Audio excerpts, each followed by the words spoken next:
Hai. Udah lihat video yang sebelumnya? Lihat dulu. Kalau belum lihat dulu aja. Ya, lihat dulu. Jadi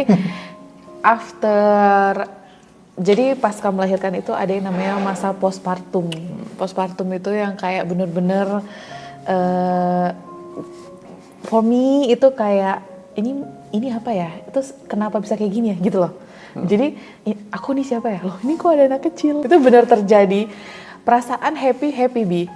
Ada anak tuh happy. Bahkan nih jujur ya, pas kan dia sesar ya. Sesar kan dia nonton tuh perutnya dibelah sampai 7 gitu kan. Dia hitung 1, 2, 3, 4, 5. Tahu-tahu ada anak keluar, itu dia nge-freeze Bi.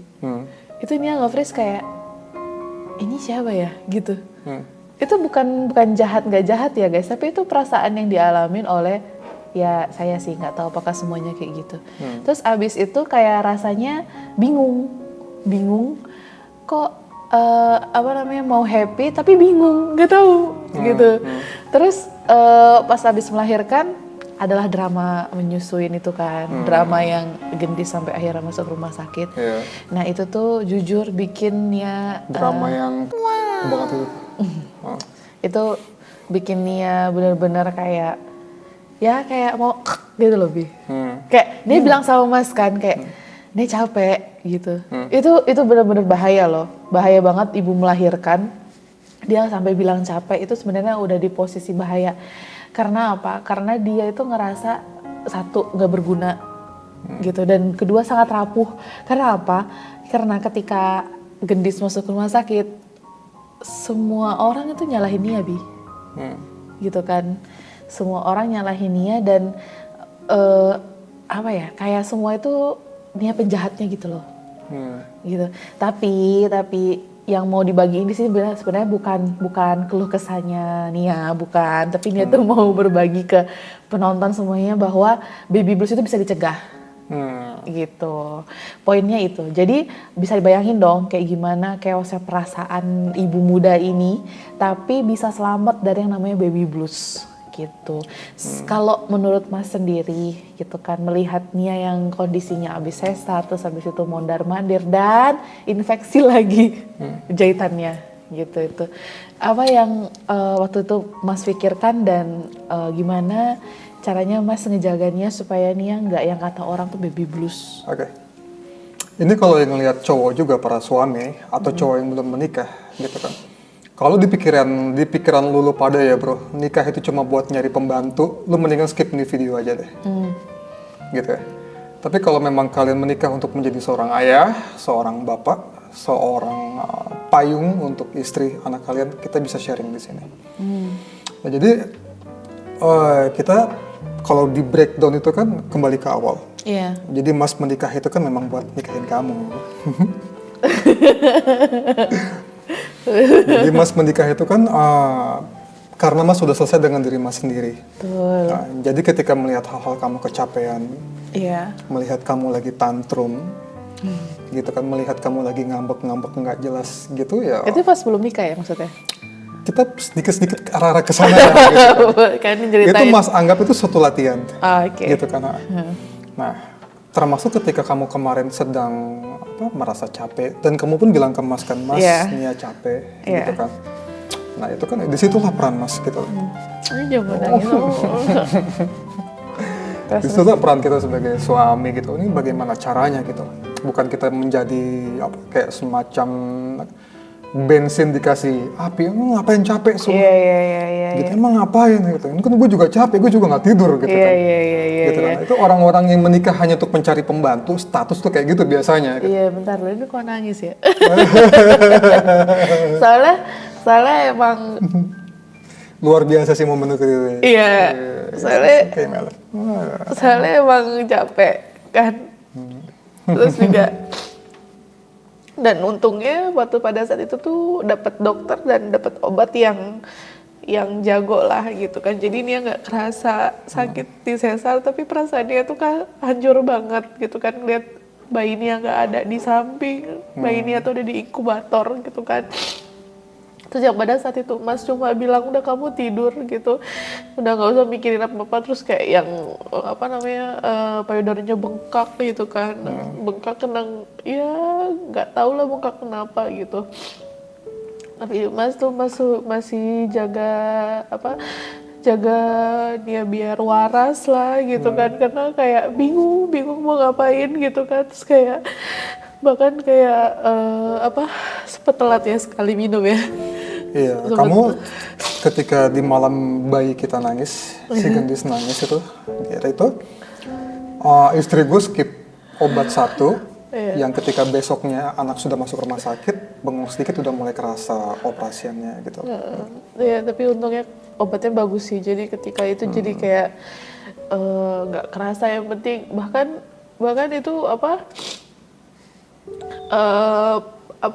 tapi emang perasaan ibu baru melahirkan tuh bener-bener apa ya Bi? Roller coaster? Iya gitu. Ketika ada yang nanyain kayak waktu itu mau ke rumah sakit gitu kan, mau ke rumah sakit ke bawah gitu kan, ditanyain gitu sama mertua gitu kan, mau kemana gitu, mau ke rumah sakit nengokin Gendis gitu kan. Terus ditanya kayak emang kamu udah aman gitu, tuh rasanya kayak ada yang peduli ya sama aku gitu, kayak ada ternyata nggak semua orang itu fokus ke anakku gitu. Jadi kayak ya semoga kalian dapat keluarga yang bisa support gitu. Iya, jujur aja pada waktu itu juga posisi ekonomi kita lagi kerannya belum dibuka terlalu besar lah gitu. Tapi alhamdulillah didukung oleh orang tua dan keluarga yang full support seperti itu. Iya, kayak gitu. Tadi ngomongin apa ya? Ya Mas juga banyak dengar cerita tentang baby blues gitu. Tapi kalau kita peres lagi dari semua cerita itu intinya cuma satu sih. Kuncinya itu suami. Iya. Nah, sekali lagi nih, kalau suami-suami sekarang dibilang patriarki pasti nggak terima dengan statement ini kan. Tapi kuncinya di kita, bro. Selama kita bisa bikin hati istri kita tenang, gitu, nyaman, terus nggak terbebani dengan task, dengan kegiatan sehari-hari, semua kan baik-baik aja kok. Gitu. Gitu sih. Jadi penting banget buat ini kayak sebenarnya bukan saran ya, kayak tua banget. Jadi sering banget dia tuh bilang ke teman-teman yang belum nikah gitu kan, cari pasangan itu kan bukan buat sehari 2 hari gitu kan. Usahain cari pasangan yang memang dia itu di posisi nyebelinnya kita aja dia bisa sabar gitu kan, karena bener-bener perempuan hamil itu juga nyebelin, dia tahu gitu kan, maunya tiap hari dipijetin gitu, tapi itu kayak dia nggak sadar sebenarnya. Terus habis melahirkan juga perasaannya sangat harus dijaga gitu. Jadi carilah laki-laki yang sebenarnya gampang cari laki-laki yang kayak gitu adalah laki-laki yang tahu agama gitu. Kalau mamanya laki-laki yang tahu agama udah aman jaya, tapi bukan yang agamanya keblinger itu ya Bi. Bukan, sebetulnya kalimatnya bukan yang tahu agama, bukan juga yang paham agama gitu loh. Gue sendiri juga nggak paham banget tentang agama gitu loh. Sekarang tuh banyak laki-laki tuh yang khatam agama tapi ikro nerapin ke keluarganya seperti itu. Jadi itu ketika kalian lagi perkenalan seperti apa gitu kan, menuju jenjang pernikahan, coba aja bagaimana ketika dia melayani orang-orang terdekatnya, terutama ibunya. Kan? Bagaimana ketika lagi makan sama kalian, lalu menghadapi hal-hal yang bikin dia kesel, misalkan salah menu, misalkan kakinya keinjek orang, bagaimana cara reaksi dia, seperti itu. Cara marahnya bagaimana, perkataannya seperti apa, gitu. Jadi kalau misalkan ada orang udah menikah nih, lalu dia bilang dia mengeluh tentang pasangannya, entah nih istrinya, entah tentang suaminya gitu kan. Red flags itu udah ketahuan ketika masa-masa PDKT. Betul. Seperti hal seperti tadi. Jadi jangan ngeluh, jangan berpikir, mungkin nanti kalau sudah menikah dia akan berubah.